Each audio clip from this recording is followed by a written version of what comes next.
As we head towards our wonderful coronation on May the 6th, I pointed out, didn't I, a couple of weeks ago, how we haven't seen as many places beautifully decorated, say, than the coronation of 1953. When you look back in the history books, all the big stores that we don't really have anymore, well, apart from Harrods and Selfridges and places like that, they really went to town decorating in celebration of our brand new monarch.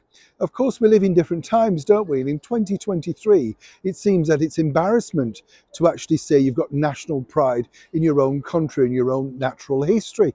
I don't know if you heard that recently, but apparently over here in the United Kingdom, many schools are deciding whether they still want to teach Shakespeare to children because he seems outdated. Incredible, isn't it? Who would you like them to be taught by? Who would you like them to learn from?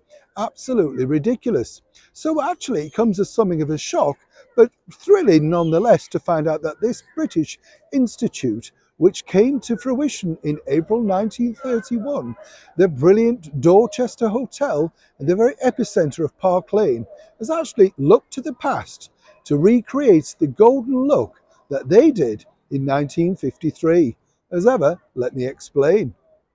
Hi, good morning, Neil Sean here. Nice to see you. Hope you're well today. I just saw this when I was going past on the bus and I thought I must share that with you because, it's fascinating when you look at first, when you see it in the daytime, you can't really take in the splendor of what they've done. If you see here, this is the picture from the 1953 decorations. It was put together by the British theatre designer Oliver Messel, who was, well, incredibly successful in his previous job and was asked by the hotel to sort of create some kind of theatre look for them.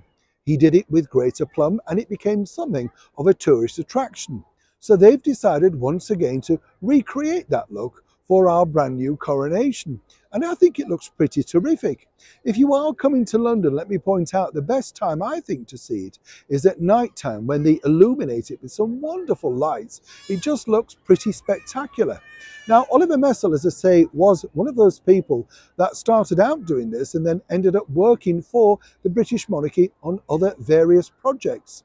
His nephew, though, did have a credible royal connection because Anthony Armstrong Jones ended up marrying, of course, the Queen's sister, Princess Margaret. You see, you never know where these commissions can end. Now, the Dorchester Hotel is still thriving today, and let's not forget, does have a long association with royalty because it was on the night before her engagement announcement that Princess Elizabeth went there for dinner and danced the night away with Prince Philip, as he wasn't then, but as we all know him as. I mean, fascinating to think. Now, if you are in London, it's well worth going in the Dorchester Hotel. And don't worry, they're very friendly. You don't have to spend a fortune. What I like to do, and I've done many times before, is simply go into their foyer. There's some wonderful free seating. Just sit and watch and observe all those very wealthy people living the life that you and me can only dream about if we won the lottery.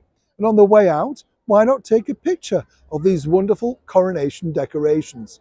If you can't get to London and you can't get in the Dorchester, well, we've just taken you there, haven't we? Absolutely. As ever, thank you so much for watching and let me know what you think to this particular coronation story in the comments below. Neil Sean, Kensington Park, London.